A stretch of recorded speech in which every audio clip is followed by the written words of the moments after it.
What's up, y'all? It's Steven here with Crazy Lizzy's Goat Farm and More. Today we are working on the fence.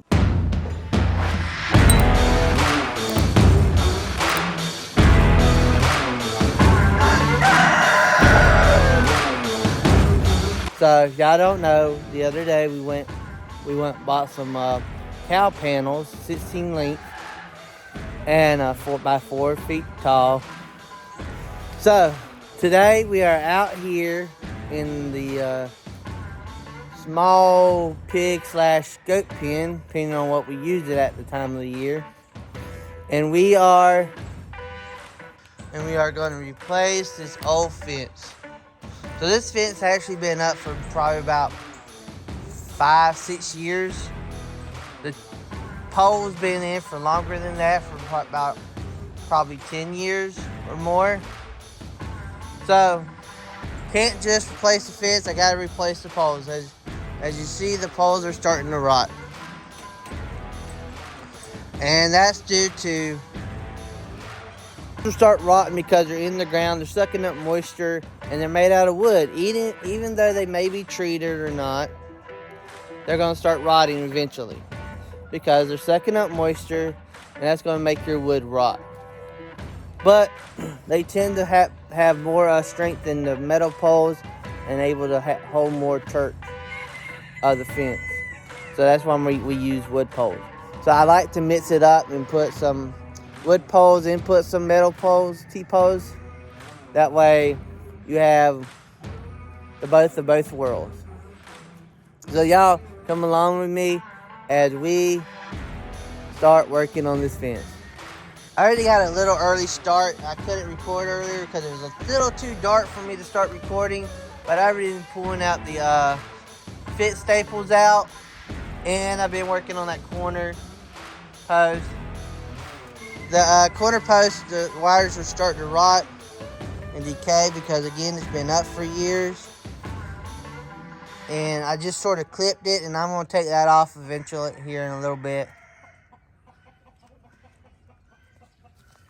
Hey guys, Steven here. So, my sister, not being the best camera person in the world, she forgot to unmute my mic. So, I went the whole day without sound. So here we go. I'm going to do a voiceover. So right here, as you can see, I am rolling up my fence. And y'all, I don't want to be here all day, so guess what?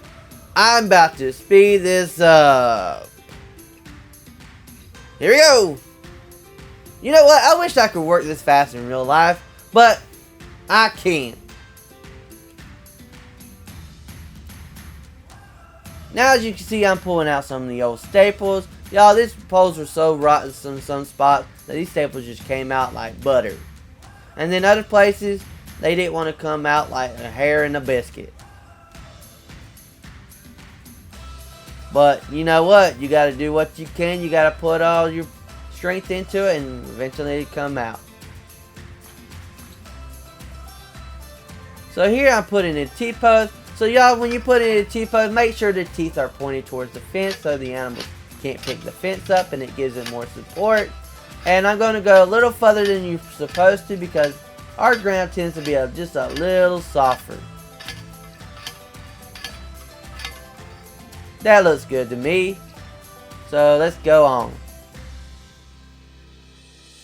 Alright, so now I am going to put some staples in this fence right here. So a trick about putting some staples in, we do not want to put these staples in all the way.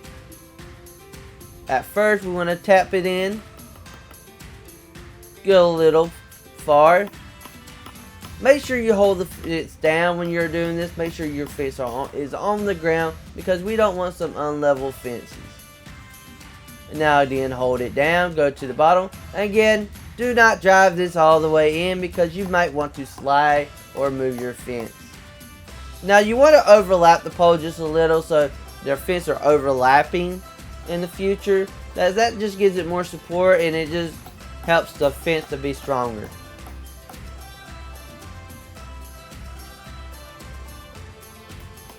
Check this. Now, from doing all this hammering, all this beating, you know what I gotta do? I gotta pack this ground. I already packed it before, but hitting it with a hammer, sometimes your poles start to move. You're loosening some dirt, and we got to make sure this is packed because we do not want no erosion or a sinkhole to happen here and the poles to start to move.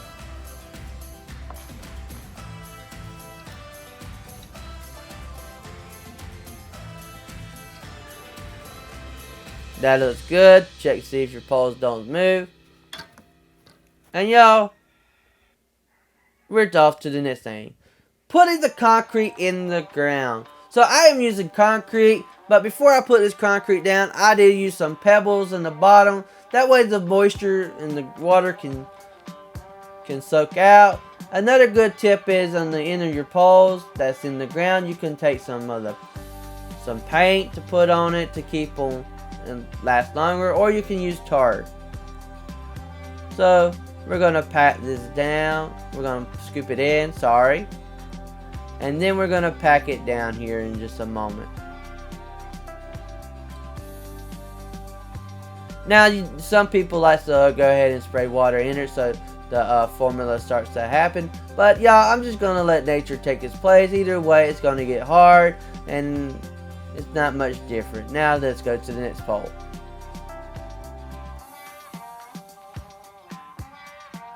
Again, we're gonna pour the concrete in this pole. We're gonna check it, make sure it's lined up right.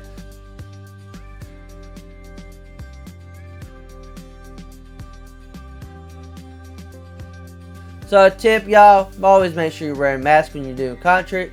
I did not wear a mask. And this is why you always want to wear a mask.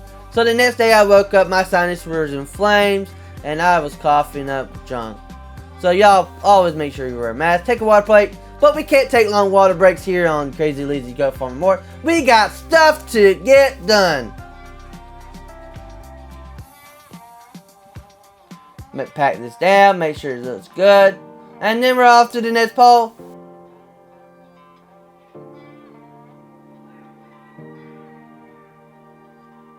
And at the last pole we do the exact same thing. Pour all the rest of the bit of concrete I got in this bag out. Come to the other side. We're going to make sure it looks good. Scoop some dirt down there.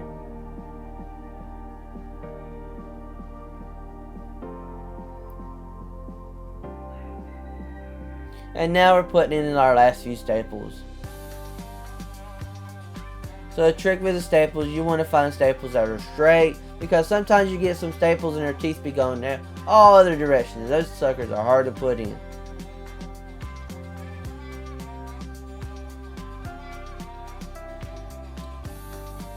Put them on the bottom.